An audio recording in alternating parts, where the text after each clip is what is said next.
नेपालका राष्ट्रिय चिन्हहरू।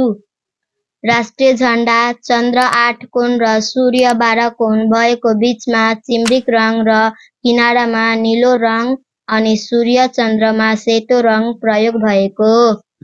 राष्ट्रिय गान सयथुङ्गा 8 हरफ 46 शब्द 128 अक्षर र 1 मिनेट धुन भएको। रचनाकार प्रदीप कुमार राई व्याकुल माइला र सङ्गीतकार अम्बर गुरुङ। निशान छाप 14 वटा लालीगुराँस एउटा झण्डा नेपालको नक्सा र आदर्श वाक्य जननी जन्मभूमि स्वर्गद्वीप गरियासी लेखिएको। राष्ट्रिय चरा डाँफे, राष्ट्रिय फूल लालीगुराँस, राष्ट्रिय जनावर गाई, राष्ट्रिय रङ चिम्रिक, राष्ट्रिय खेल भलिबल, राष्ट्रिय भाषा नेपाली, राष्ट्रिय पोसाक दौरा सुरुवाल, राष्ट्रिय गान सयथुङ्गा फुल्का हामी।